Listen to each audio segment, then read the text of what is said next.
Very special event for us, and I hope it will be a great evening for you. I want to thank the Major League Baseball for not scheduling a World Series game tonight. I'm sure you'll all be watching Friday and Saturday.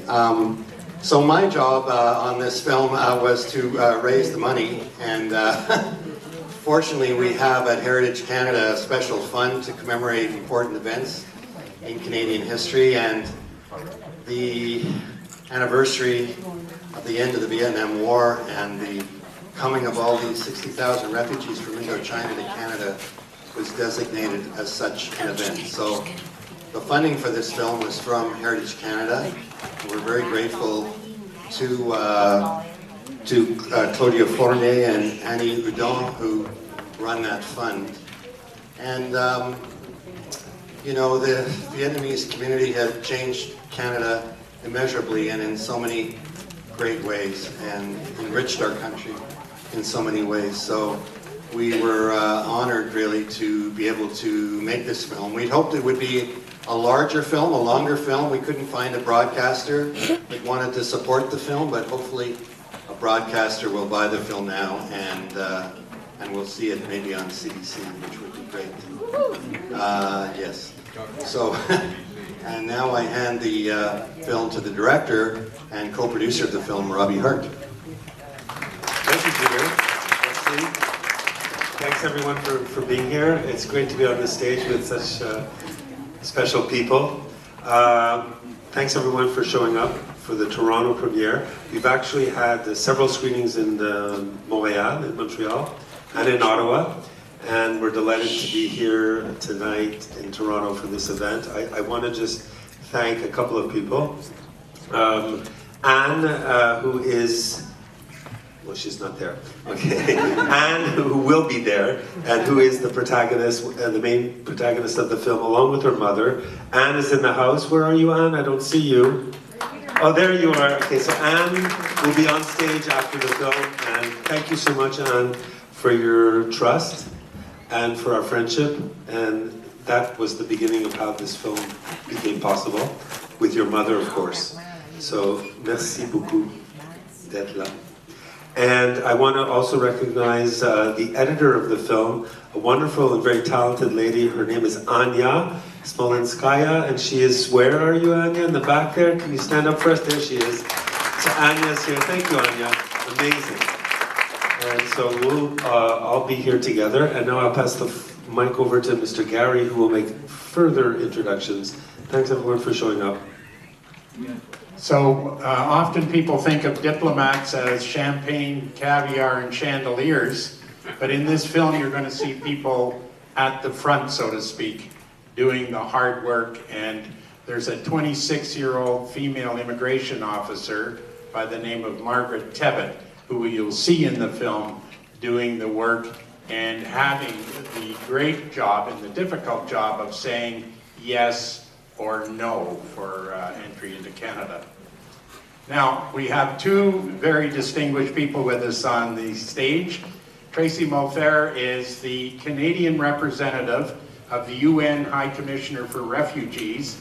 Tracey previously served in Lebanon. She was in Pakistan, Turkey, Namibia, Liberia, and has also served in Geneva and New York.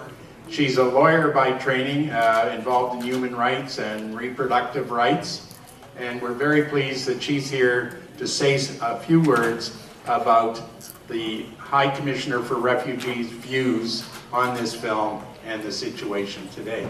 Tracey. Thank you very much. I'm very pleased to be here tonight. I won't take too much time. But earlier this year, my organization put out what we do every year, which is the Global Trends Report. It talks about the number of displaced people in the world today. And what we're seeing, and unfortunate as it may be, is that there's more than ever.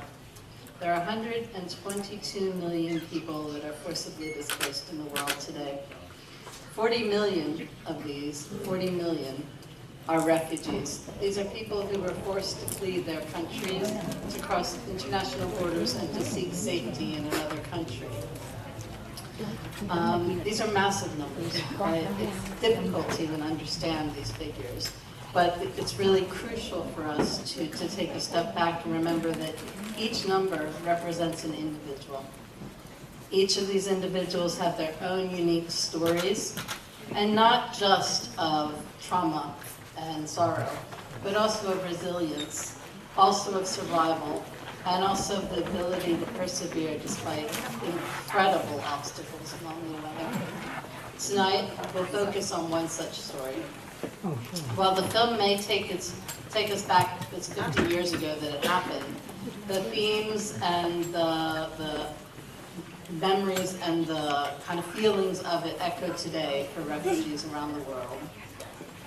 At the same time, we'll see in this documentary, it's important, as Gary was just saying, to also celebrate those who tirelessly work to support refugees. I've had the experience to meet many of these dedicated individuals in my time with UNHCR. And here in Toronto, I've met quite a number, and across the world. And we're fortunate to have so many people who quietly work to support refugees and help them to start a new life. This includes public servants, volunteers, and organizations, and they help make communities welcoming for refugees. When we look at the large number of people forced to flee, it's essential to celebrate these individual stories and the strength of humanity. At its heart, Shining Light is the tale of one family, but it's also much more. We are reminded of the care and compassion of others who simply wanted to help along the way. We can't afford to lose this light, especially at the times we're in right now where everything seems very bleak. I would like to extend my gratitude to the director and producer for bringing us together to tell this important side of the story. Thank you very much. Thank you, Tracey, very important message. And now we have Trinh, who is the Vice Chair for External Affairs with the Vietnamese Association in Toronto. Herself, a refugee, one of the boat people from 1981. Please, Han. Thank you. It's a little bit challenging to me because my speech is 4 minutes and they asked me to cut it in half. And I'm talkative, so let me try to cut it short. First of all, it's my great pleasure to welcome you to the Toronto screening of Shining Light. On behalf of the Vietnamese Association of Toronto, I would like to sincerely thank you for being here today. Your presence and support means too much to us. Shining Light is more than a film. It's a powerful story of love, courage, and resilience. So please stay after the film, and there will be the discussion, question and answer, and allow me to speak in Vietnamese.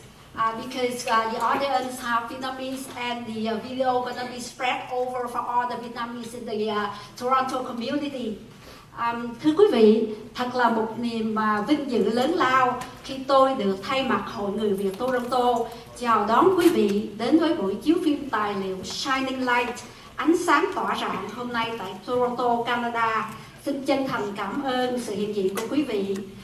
Shining Light không chỉ là một cái bộ phim mà là một cái chuyện cảm động phi thường về tình mẹ con cũng như là hành trình vượt biên của chúng ta mà hầu hết chúng ta đều có kinh nghiệm. Đây là câu chuyện và tiếng lòng của những người Việt Nam của chúng ta. Chúng tôi xin gửi lời tri ân đặc biệt tới nhà sản xuất cũng như là ông đạo diễn Robbie Hart cũng như là tất cả những người đã đóng góp để có được cái khúc phim tài liệu quý giá và cảm động này. Thì câu chuyện xảy ra vào khoảng cuối tháng 4 khi Cộng sản cưỡng chiếm miền Nam và chúng ta phải tìm cách để trốn thoát. Và khi đó thì chị Mùi là mẹ của bé Chiêu Anh đã có mặt ở trên chiếc tàu Trường Xuân. Lúc đó có khoảng 3.600 người tị nạn và qua một cái cuộc hành trình rất là khó khăn. Rốt cuộc sau 50 năm, hai mẹ con đã thành đạt ở Montreal, Canada và cũng như hầu hết chúng ta cũng đã thành đạt và muốn đóng góp cho xã hội mới này. Thì cái bài nói chuyện của Hân khá dài, nhưng thôi bây giờ xin tạm chấm dứt. Và sau khi chiếu phim xin mời ở lại tham dự cái phần quan trọng, đó là cái phần hỏi đáp cũng như chia sẻ tình cảm, để chúng ta có thể ủng hộ ban tổ chức cho những cái cuốn phim tài liệu sau này. Thank you so much. Please stay after the film for a discussion. That's why these chairs are up here. And CBC journalist Susan Ormiston will be moderating a discussion and a Q&A. Thank you all for coming.